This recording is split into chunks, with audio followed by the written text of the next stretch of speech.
Hey y'all, today we have a familiar face on the show, Alexa Ross. If you haven't listened before, there were great episodes. Go back and listen to those because we were talking about the Sixers a lot.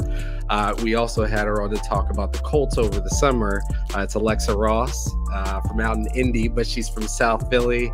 I'm not from South Philly. My mom is from South Philly. Yes. My mom is from South Philly. I grew up in the burbs. I'm not going to claim growing up in the city, but Temple made, though. Temple made, Temple proud.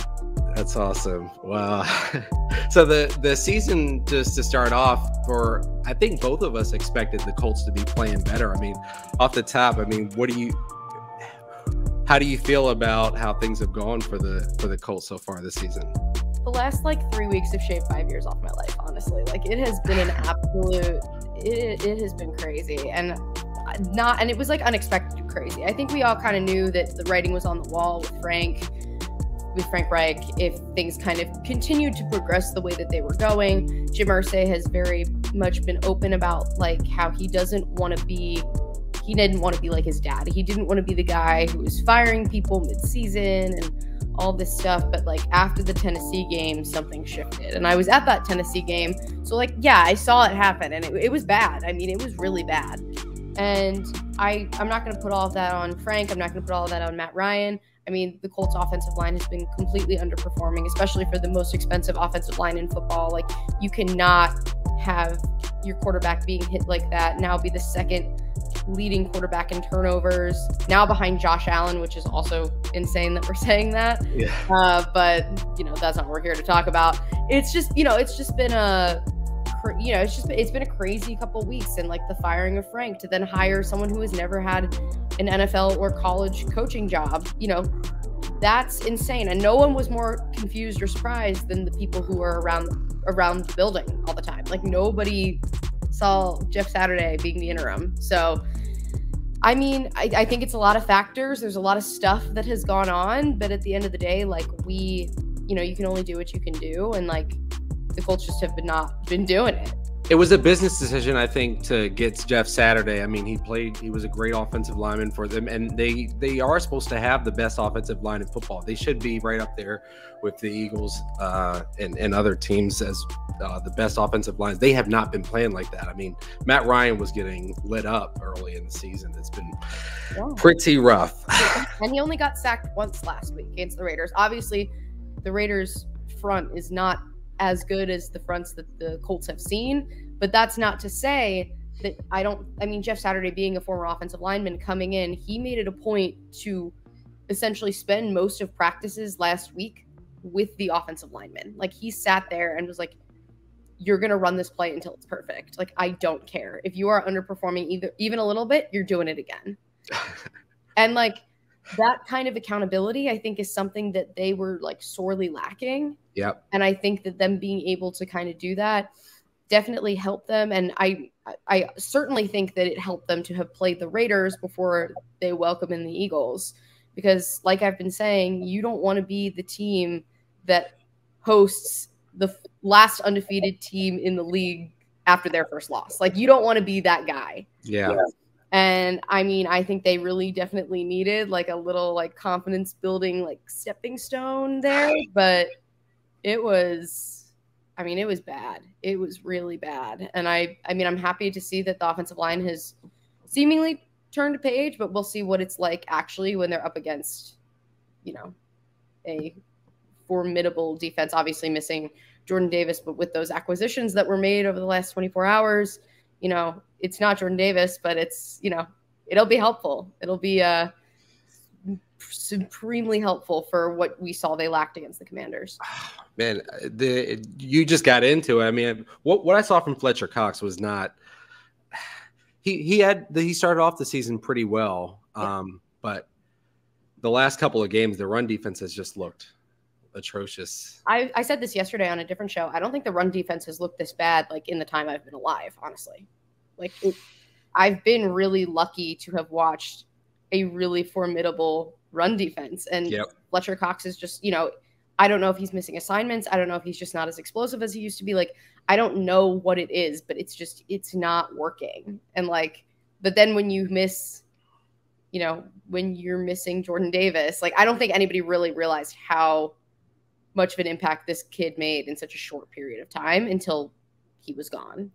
Do you think Ndamukong Suh is going to splash off the screen? I think so. So. Yeah, I think so. I'm definitely interested to see how he fits. I think that it's going to be an interesting enmeshment. And also, like, these guys got signed kind of late in the week. So, like, I don't know how impactful necessarily they may be this weekend, but, like, I think next weekend is a better kind of test of that. Okay, yeah, because they just got there yesterday at best, I think. Yeah, yesterday. So that's Thursday. So you're already halfway through the week for practice. Yep. Like, they probably, I don't know if they practiced or not yesterday.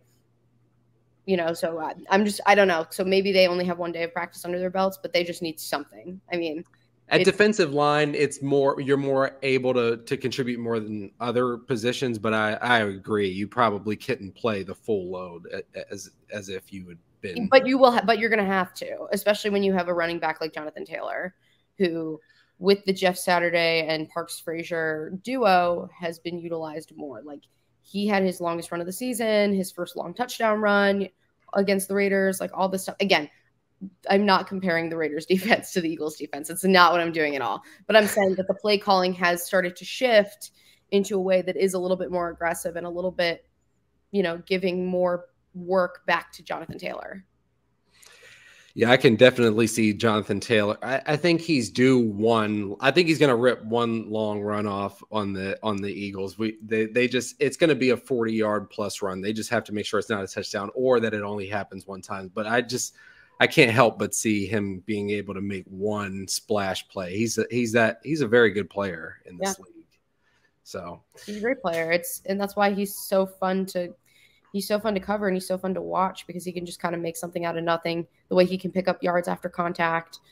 This hasn't been his best season, but I don't think that the playbook has necessarily given him so much to be successful. That's right. He hasn't had the opportunity to kind of roll with it the way, he did last year, because last year he was making up a bulk of the, making up a massive, massive, massive bulk of that. So. Yeah, absolutely. So do you think the pressure's off the Eagles now that they aren't, there's no talk of 17-0. That's over with it? Absolutely. Okay. I think anytime you can get that first loss, obviously that's not the loss that anybody, like, if there was going to be a loss, I don't think anybody had it being the Commanders. So, I don't think this was the one that everyone called him was like, yeah, this is going to be the one that gives them trouble. I think a lot of people before the season started thought that this upcoming game would be that game, but clearly this season has not gone as anticipated for the folks here in Indianapolis. No, but I think I like that they were fighting. They were fighting, and the Quez Watkins play, it kind of encapsulated the whole thing. It was just like the whole time. It felt like it wasn't the night.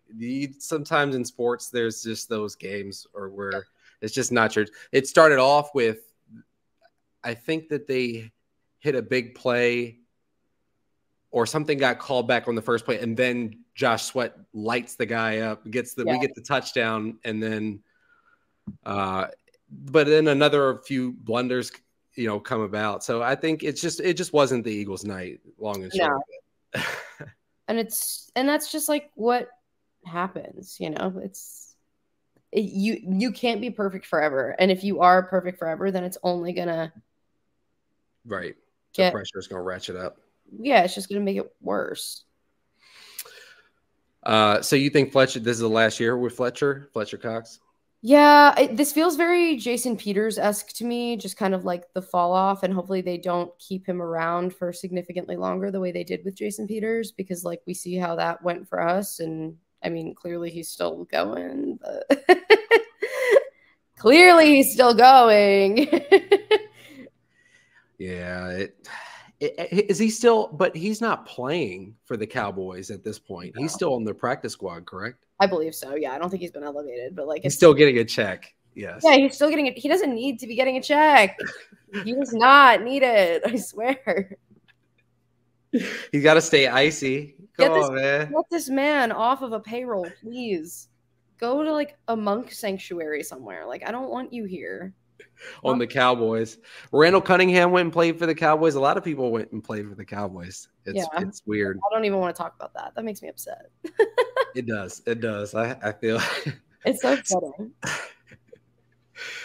So before the season, we talked about my man Mo Alley Cox from VCU, the tight end, and the other tight ends in that group, and we were thinking that they were gonna at least be able to, in the middle of the field, eat up space and make contested catches. It just hasn't materialized, long and short of it. I don't think to the level that I was expecting. But do you think it's a byproduct, or? I mean, I think it is a byproduct of the play calling, but I think the thing too is that like they have been relying on Jelani Woods in first and goal situations. I mean, his first 2 NFL catches were touchdowns.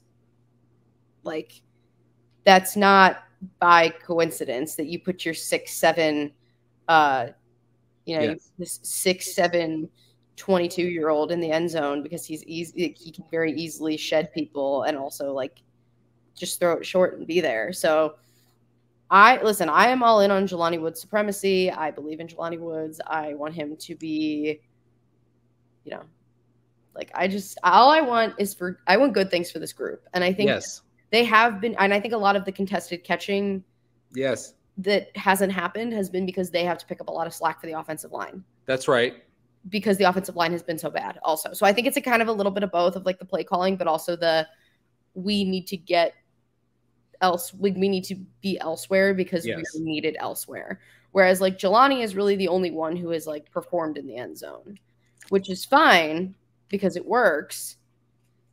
But like they could do that a little bit more. Kylan Granson is getting more of those getting more of those short routes kind of thing, just because he is a little bit smaller. So he does kind of play kind of as a receiver, or can be played like a receiver because he is a little bit smaller. He's not playing like a typical tight end. That's more so Mo and Jelani because they're enormous. Also, Kylan Granson's the shortest at like 6'2". Like he's, and that's not small. Like, that's right. Small. Yeah. He measures up, but he measures up more with like Michael Pittman Jr. and Alec Pierce than he does Jelani and Mo Alley. So Alec Pierce is a pretty big dude. I think they're going to have to play. They're probably going to have to play Bradbury on him more. I would like to match Bradbury up with him more than Slay. Yeah.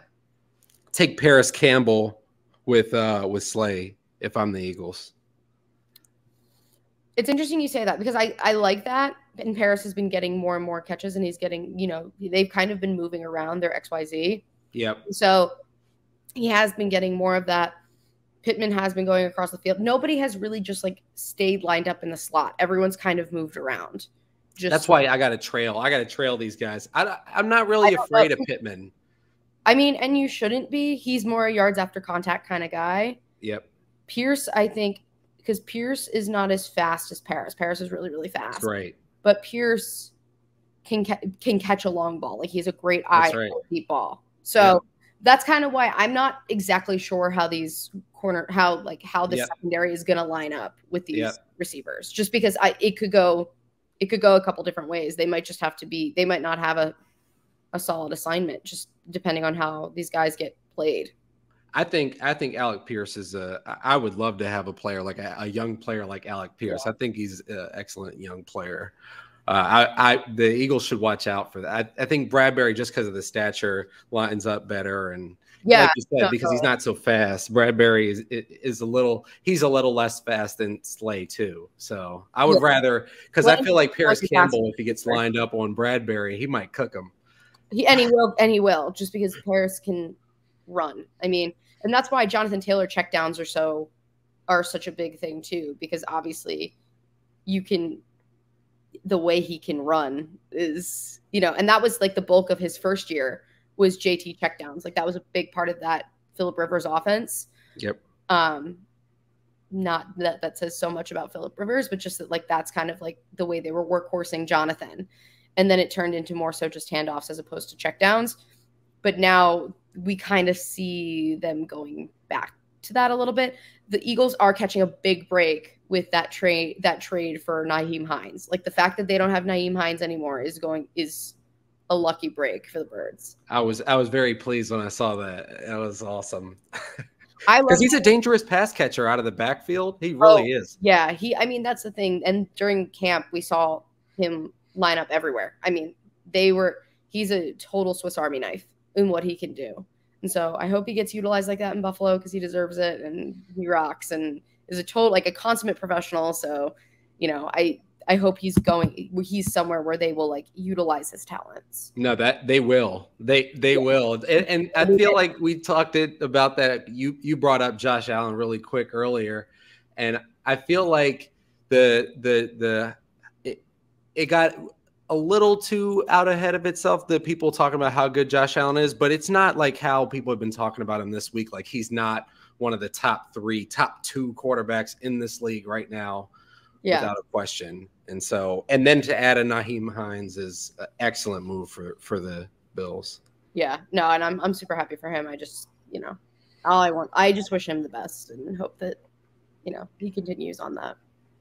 We were wishing for the best for our Phillies too, but how are you feeling? How are you feeling about how things went there? You know what? At a certain point, you're playing with house money, but then when you get past that point, I can't even say. I don't even know. It's just it's so upsetting to me. It's so upsetting that happened. I'm so upset about it. They were better than us, though. To give the best team in baseball their only 2 postseason losses, fine. That's right. I'll take it. I wish I would have seen one of those in person, but instead I got to watch a historic no-hitter in person. Whew. So watching your team get no hit is not. I saw that. I was like, oh my God, Alexa, you can't go back. I will go on the record as saying that every game I went to, every Phillies game I went to this season, 3 of them away and 1 of them at home, they lost. And in 3 of those games, they scored 0 runs, including the World Series game. That was the only no-hitter. So. Yeah, I don't know. We're going to have to put a Twitter poll out. Somebody has to put it somewhere. Oh, I already Somebody know. who's a fan. One of my coworkers already did this. One of my coworkers already did that. They're like, you're literally never allowed to go watch the Phillies ever again. And I was like, okay, fine. It's just them's the breaks, Alexa.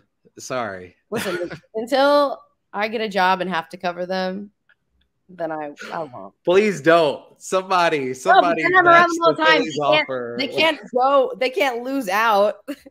It's not how it works. Go 0 and 162.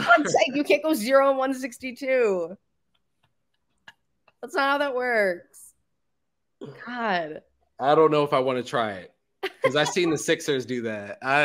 They did epic losing. I didn't think people could do what the Sixers did either. Yeah, well, the Sixers tried, and that was important. They tried to lose. Yeah. It's called tanking, man. They're being intentional about the losing. Like we were hell bent on losing. Listen, I think I've been making jokes since Arch Manning committed to Texas that it's time for the Colts to start tanking for Arch, even though they can't get him for another 3 years at the earliest. And the Jeff Saturday hire feels like tanking with your friends. Like, let's hire a friend. That's right. And That's right. Our friend back. That's right. All of our friends here while we just lose. And tanking for Tua worked, though. They got Tua. Tanking for Tua worked, but tanking for Tua was not a 3-year process. Tanking for Tua was not a 3-year process. That's right. Suck for Luck was only a year. Tank for Tua was only a year. But I think one of my bosses described it best was that when Andrew Luck retired, it set the franchise back 10 years. Yep. And that, they're still recovering from that. And they got him beat up out back there. Yeah, and whose fault is that? Whose fault is that? It was his fault, Alexa. You're on the record. It's not Andrew Luck's fault that he got beat up. It's not Andrew Luck's fault that he didn't have an offensive line who could keep him upright. That's right. That's not his fault. Okay. I was just checking. I'm on the record as being an Andrew Luck apologist. Yes. I'm glad. I'm glad to hear a fellow. I'm on the right side of history when it comes to athletes' injuries. Because it's 9 times out of 10, it has nothing to do with the athlete and everything to do with how the athlete is protected, either by medical staff or the people who are supposed to protect him. Did he make 2 conference? I know he made 1 conference championship. He might have made 2. I don't even know. It was I don't even like because the years he played and like when he was actually versus when he was like actually playing because of his injuries. It's a whole thing. But he was good when he was playing. He was great when he was playing, and he absolutely deserved it. Yeah. So is Dancing on My Own going to be back for next season, or are people going to find another song? I don't know, because I don't know if it's going to hold on the same way Dreams and Nightmares did. And I think because Dreams and Nightmares was held on by the Eagles because they won the Super Bowl. So I don't know if Dancing on My Own is going to be retained. Also, I will go on the record and say that Robin's version of Dancing on My Own is much more of a bop and should have been the vibe because it's fun and dancey. And if you want to celebrate, then you want to be fun and dancey. Nah. Why not? Why not? I don't know. I tried it. You said you put it up, and I was like, okay, I'm gonna listen to the one from Alexa. Because and then I listened to it. It's like an 80s pop banger. And like if that's what you want, like that's what I'd want to dance to in a locker room when I'm spraying champagne everywhere. Like the 'Tiesto one, that one is more like a 90s bop, like yeah, it's a bop, it's not a banger. A banger and a bop are two different things. That's true. Because a bop is like like I'm vibing, but a banger is like I'm gonna, dance my heart out and all that stuff. So I mean, I would like Dancing on My Own Fever. I like Dancing on My Own as a song. I think that like it encapsulated a really special thing that happened, but like I don't know because they didn't win the World Series, so I don't know. If they win it next year, yes. Yes. I think of this team as like the 2007 Phillies. Like this is the 2007 Phillies plus. God, I hope so. I mean, the problem is that Bryce is Bryce. I think they said Bryce is doing Tommy John, so he's going to be out for a while. So we're gonna have to pick up. We're gonna have to fill in the shortstop. We were out without Bryce for a little while this season, and survived. Let's just run it back. Bryce, take your time. Run it back. But like, I'd rather him not play if he's not like 100. You know what I mean? Like, that's right. Yeah, that's right. I want him back and playing in the outfield. Seriously. Yes. Like I listen. I love to watch him hit. I love watching him hit. He's a slugger and a half, but like he has an arm. Like this dude can throw a baseball. Like put him in the outfield. Over like, I mean, Schwarber is amazing, but he's not making athletic plays in left field. And I think that if you put Schwarber at DH, who, by the way, Indiana University's own Kyle Schwarber. So every time Schwarber did anything good in the playoffs, I put him in my shows because I was like, look at this guy. Nice. But no, I mean, like but the thing is, he's not like the most athletic when he's fielding, but like when I think of like golden age of baseball hitters, like I feel like you could just plug Kyle Schwarber right in. He's like Jim Thome. Yes. Yes. Like he just hits dingers. I mean, damn. I know. It's so fun to watch. I love watching him hit a baseball. Like there are a few people where like if like the home run derby doesn't appeal to me. Like I don't think there's that much like fun to it. Yep. I would watch a home run derby between Bryce and Schwarber just like all day, just back and forth. It has to have the best people in it. It's like the dunk contest in basketball. It's like if we're not going to have LeBron out here, then we're getting these, no disrespect, but like second and third rate NBA. You're learning about players because they were in the dunk contest. It doesn't have the same sizzle to it. So yeah, it's not as fun as if you have like even the star on the rise guys like Ja and stuff like that. Like seriously, it's fun because it's like, oh, he's already becoming like a household NBA name, right? And have him be like, oh, look at what he can do, like or CJ McCollum or somebody like that. Yeah, exactly. Like watching Shohei Ohtani do the home run derby last year, 2 years ago, I don't remember. Like that was Judge. Come on. Yeah, like Judge, Ohtani, like these guys who are so good. But then you have like just randoms. And it's like, who are you? I've never heard of you before. I wonder if they can get it in the next collective bargaining agreement that the players, they'll get paid extra, but it's like kind of like an overtime thing. Like if you get picked, you participate if you're healthy. Yeah, because it's one thing if you're not healthy and, or you get hurt right beforehand. And it's That's like, right. Yeah. Or if you're managing something seriously. But yeah, like don't. Like get the, get the energy and like the accolade of like being selected. Like, oh, it's a pleasure to be nominated, whatever. that's right. And then at the end of the day, it's the NBA, so that doesn't have to count towards the cap, and the NBA could come up with money where these things would really be worth something. Like if you win the dunk contest, you win $25 million or something. Yeah, like make it fun. Like I know most people who listen to the show are not into racing, and like not for nothing. Like I wasn't into racing until I moved here, but in IndyCar, if you win on an oval, a road course, and a street course, you get a $5 million check. Ooh. Like easy. Like the first person to win all three on the circuit gets a $5 million check. Wow. Like, okay, what a nice, because there are guys who specialize in ovals. Like Elio Castroneves is an oval racer. The guys who win the Indy 500 like a bajillion times. Those guys race on ovals, and they're not usually as successful on road and street. But so then when you have a guy like Joseph Newgarden, who's like he's like in his late 20s, he does this and like makes this happen. It's like, oh, like look at you, you're a well-rounded driver and all this stuff. So it's like, why can't we like put that in the CBA or in just to give it a little bit of incentive, because get the best people to do it. Yeah, it's just, I don't know, and take this extra money. But like if you get called, it's kind of like it's like the draft. It's like a sports draft. I thought you were gonna say like a military draft. Yeah, it's like you will serve. If you get called to serve, you must serve. This is Bryce Harper in there, they could have the older people. They could have like Griffey and A-Rod and David Ortiz. They could have I think we should have a home run derby for all the guys who got caught using steroids. Yes. I would love to watch that. You could make so much money on that. Hey, MLB, are you listening? Major League Baseball, are you listening? I mean, seriously, it's a thing that happened. It's fine. Who gives a shit? Yeah. Listen, if the Astros get to keep their World Series banner, put Barry Bonds in the Hall of Fame, man. You're Clemens. Do not say that we care about the sanctity of baseball. Come on. We're going to let them keep their pennant and their ring and their trophy and whatever else they have. Strip it or put Barry Bonds in the Hall of Fame. That's right.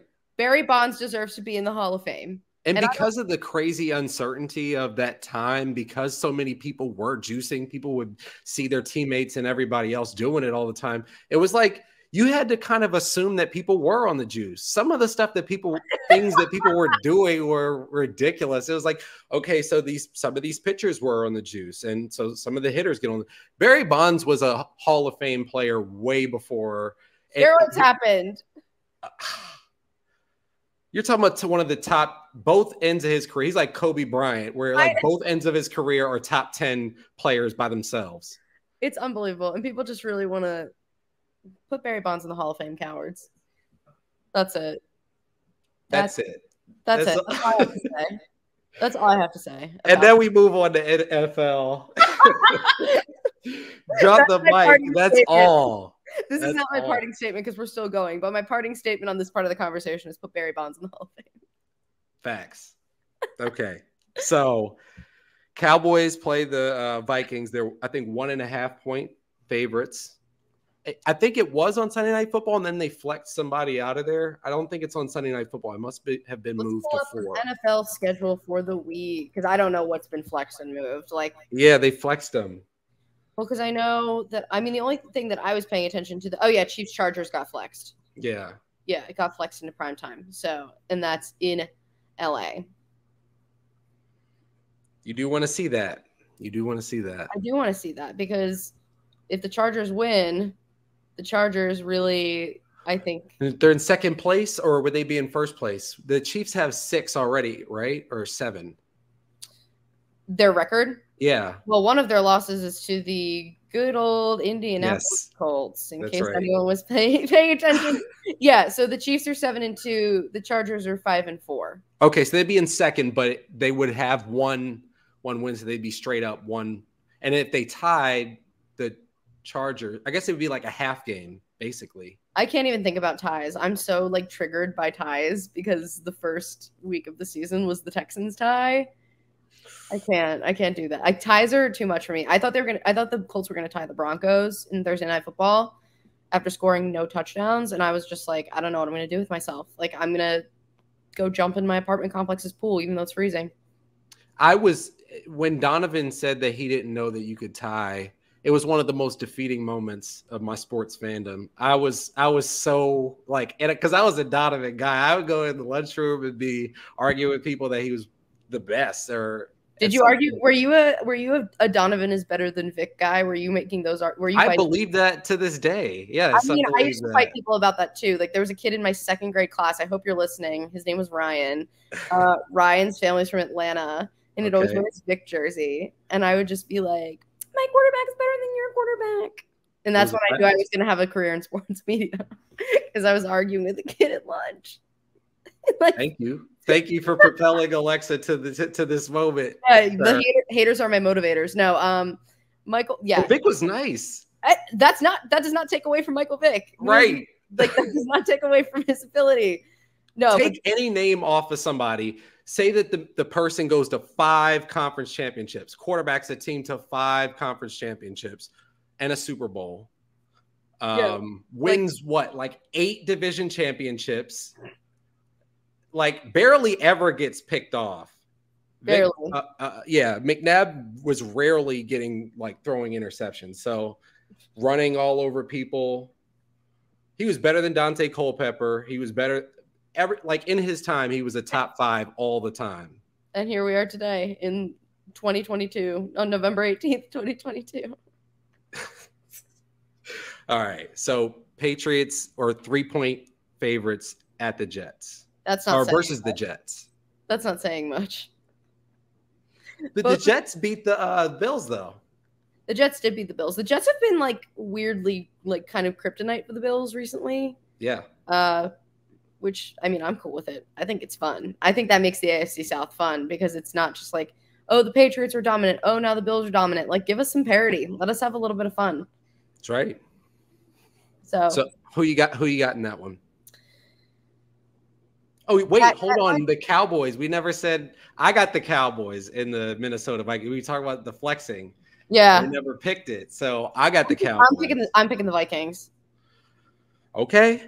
And that's why do you think the Vikings are going to get it? That's not just hatred talking. Just being in Minnesota, I think that it's not an easy place to play. I think if they were in Dallas, I'd pick the Cowboys. I think this is very much going to be a crowd makes this kind of game, especially because of the records and stuff. Minnesota is a better football team too, as much as I hate talking about calling either of these teams good football teams. But I mean, the Vikings are really, after what happened against the Bills, I don't think that this team is, I think that's the momentum piece they needed to just keep rolling, keep punching. Okay. So the Vikings will go to 8-1 or 9-1. They had their bye week yet? I don't think they've had their bye. It must be after. Let me see. I could not tell you. I do not know the schedule by hand, and I do not know when people's byes are. Does that make me a bad reporter? Probably. They'll go to 9-1. 9-1. Yeah. So they would be tied with the Eagles if the Eagles don't get the Eagles wouldn't be the number 1 seed anymore. I got the Cowboys. Yeah. Regardless, I just think that Bills win really, really, really does a lot. I think that does a lot more than anyone wants to admit, because even though the Bills haven't looked like the Bills of last year, they're still a really, really, really strong team. And winning in Buffalo is hard. Yes, winning in Buffalo is really, really hard. What about the Jets? The Jets going to win in New Jersey? Not New York. It's not New York. It's New Jersey. It's a New Jersey team, the New Jersey Jets. I think I'll take the line with the Patriots. I think that's a pick 'em I'll take. What about the Steelers and the Bengals? The Bengals are 4-point favorites in that one. Bengals. Steelers look like trash. Steelers look so bad. I think they beat the Saints, but the Saints are about to give us a top 5 pick. I was going to say, awesome. I think it's sitting at what, 5 right now? Yeah.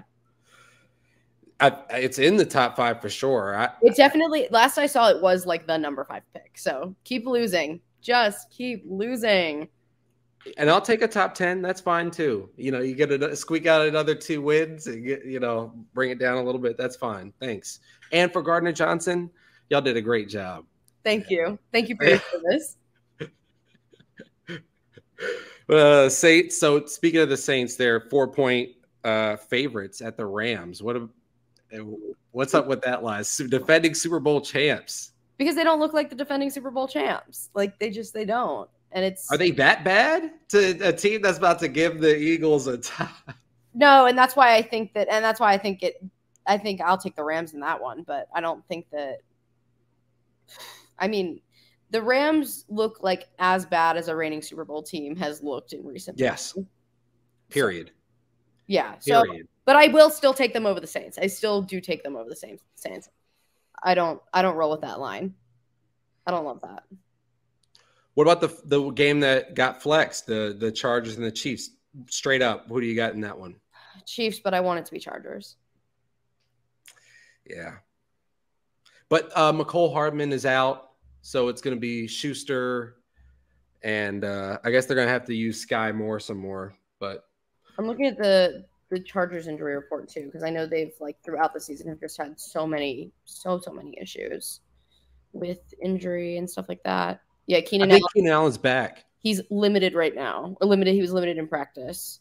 Yesterday. He hasn't played in weeks, which is I think it's probably a good thing. Yeah, I think that's why they were saving him for this one. I think that's probably why. That gives you a better chance to get the outcome you want. The outcome I want, not the outcome I think. That's right.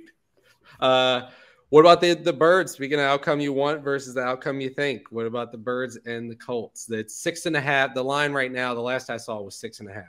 So this is what I've said to everyone, and I will say it every day. The Colts are either going to win by 7 or they're going to lose by 40.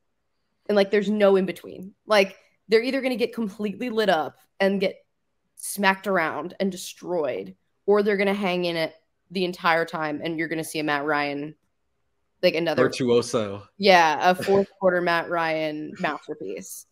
So, and that's just saying, then that's just watching this team. I mean, I've seen stranger things have happened. I watched the Chiefs, the Chiefs Colts game reminded me a lot of the Commanders Eagles game that was played. Just there were so many gifts, whether they be from refs or poor play or mistakes and things like that. And the lesser team was able to capitalize and take advantage of it and make it work to their advantage. So, but I mean, the Eagles are going to come in mad. I mean, also this is Nick Sirianni's old house. He doesn't want to be embarrassed in his old house by a dude who is coaching his second NFL game. No. I got the Birds 43-23. They'll get. That's kind of the thought that I'm having is it'll be I think it'll be a little shootout. But they'll get outgunned in the end. The Eagles will start clicking, and they'll go up 14, and then I feel like they can play toe to toe for a little bit until somebody just pulls away. Yes, and it's not going to be the Colts. The Colts pull away and beat the Eagles 43-23. No, it would not be like that. In that situation, it would be like a 28-23. Like a 28-21. Yeah. That kind of vibe. That's the vibe I'm getting. And the announcers are so excitable when those kind of things happen. I mean, and they're always fun to watch back. Just hear people go absolutely lose their minds for a fourth quarter comeback. Watch out for Alec Pierce. If anybody's listening who's associated with the team, put Bradbury on him. I love Slay. Slay's a great corner in this league. I think top 5 corner in the league, really, right now, the way he's playing. But yeah, 100%. But his stature isn't the same as what Bradbury's bringing, and that's what you're going to need on Alec Pierce, because he can break away from you, but you're not really worried about him beating you over the top. You're worried about him making, just out muscling a guy for the ball. Well, and then on the other side of that, you're probably going to have Stephon Gilmore on AJ Brown because of how Stephon Gilmore is playing his best season since 2019 right now. He's had like 3 end of game like miracle breakups in the end zone that have been like game savers. Broncos last week. Like he's just been able to like, he looks like, not like, I mean regressing in terms of like back in time, not in terms of like his abilities. Like he's playing younger and freer than he's looked since his injuries.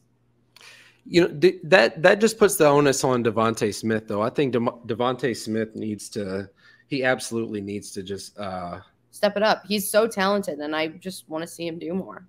He has to be Marvin Harrison. That's my expectation for Devontae Smith. Before year 4, we need to start seeing some because he's not getting stuff on. Last year he would have got stuff on Gilmore, and that's a totally different matchup than most guys in the league again. Yeah. So, but you don't have to worry about that. But they'll put the two guys who have seen each other before against each other also, because also Gilmore has covered in the past because of time on the Titans. So, in the end, I think AJ Brown's going to cook him, though. To be clear, because he's still faster. Stephon just has hands and has such a great, he doesn't need to turn around to see where the ball's going. He can see it in a receiver's eyes, which I think is incredible. It is very cool to watch. It's very Asante Samuel-like. It's like a bigger Asante Samuel. Yes. Yeah, much bigger. Much bigger. Yes. So who's going to play the best for the Colts? Either way, they win by 7, lose by 7, or get blown up by 40. Who's going to play the best for them? I think Matt Ryan has his best game of the season on Sunday. I think he's finally going to have a game that makes him feel like Matt Ryan and look like Matt Ryan now that he has a little bit more trust back in his offensive line. He went through his mini benching and shoulder issue and all this stuff. And now it's okay, now I'm feeling comfortable enough that I can stay upright, that let's play, let's let him fly. And I know he trusts his receivers because I've seen him throw bombs to those receivers before. I've seen it happen. But offensively, I think Matt's going to have a great game. Defensively, I think Jalen Hurts has a little something to be worried about with Grover Stewart. He's playing all pro ball right now. He gets to quarterbacks. He eats quarterbacks for breakfast. Even mobile quarterbacks. He got to Mahomes. He's gotten to these guys who can move and scramble and all of that. So I think we're gonna have a little bit of fun watching Grover Stewart come off the line. Around the 2-minute warning, the Colts are going to be within 7. I'll say that for sure. Yeah, and it'll be that third quarter where the haves and the have-nots will really be determined. And if the Eagles lose it, they will have not the number 1 seed anymore. Yeah, because I think you kind of convinced me a little bit that the Vikings are going to beat them. Because I think you may be right that is a big win for the team, because they've only lost to the Eagles, and you can convince yourself we just had an off night. They were better that night, but we'll see them later. And then you go and beat the other team in the other. Everybody thinks that the Bills, especially because they beat the Chiefs, is the best in that conference. So yeah, which who's to say at this point? The NFC is looking a lot more like the AFC has in the last couple of years. It's looking a lot more competitive in the NFC than it has in some years past. Not a lot, but enough. So who are you looking for to have the bigger game from the Eagles? You're saying Devontae Smith, or who are you saying? I think if Devontae Smith wants to make a statement, this has got to be the game. This has got to be the game. You got to runner, track star, put all of that energy. We know you can move, so get in there, because you are faster than the secondary that they have. You're faster than the Colts secondary, so utilize it. Utilize him. I think that's going to be the big one. I think that's kind of the key piece to the Eagles' offensive puzzle against the Colts. Because you're kind of putting pressure on him, but it's good pressure. I think he'll hold up, but it's like he should be putting up number one receiver numbers. Like next to a number one, who's going to get number one receiver number two. Yeah. Because you're not getting that coverage. You're a bona fide number two. And he was cooking people as a number one in his rookie season last year. It was better than the Deshaun Jackson. So, but yeah, Alexa, tell the people where we can follow on what you got going on. Any other little like alternative social media things you're doing in case the power outage happens and they might not be able to get it back up. If Twitter dies, you'll never hear from me again. No, I'm kidding. You can follow me. I doubt that. Follow me on Instagram at Alexa Ross 3_ because they won't let me change my name back to Alexa Ross TV. I'm working on it. Need to contact Instagram support. And then just I don't have my own like YouTube channel or anything. Nothing. I might start posting on TikTok if Twitter dies. So we'll see. TikTok stuff spreads fast is what the kids tell me. That's what the kids say. And I feel like I'm a little old to use TikTok at the ripe old age of 26, but you never know. Yeah, I put a few things up, but that was like multiple years ago now. So multiple years ago. Yeah. Many years ago. Yeah, well, thank you so much for coming on. Of course, it's Matt Rogers. You can follow me at PO for now. I think I got all the handles. I think it's POLITIDOPE. And then if you don't want to hear about my other interests, which some people don't, which is fine, I accept that. It's Mention Pod, MENTIONPOD.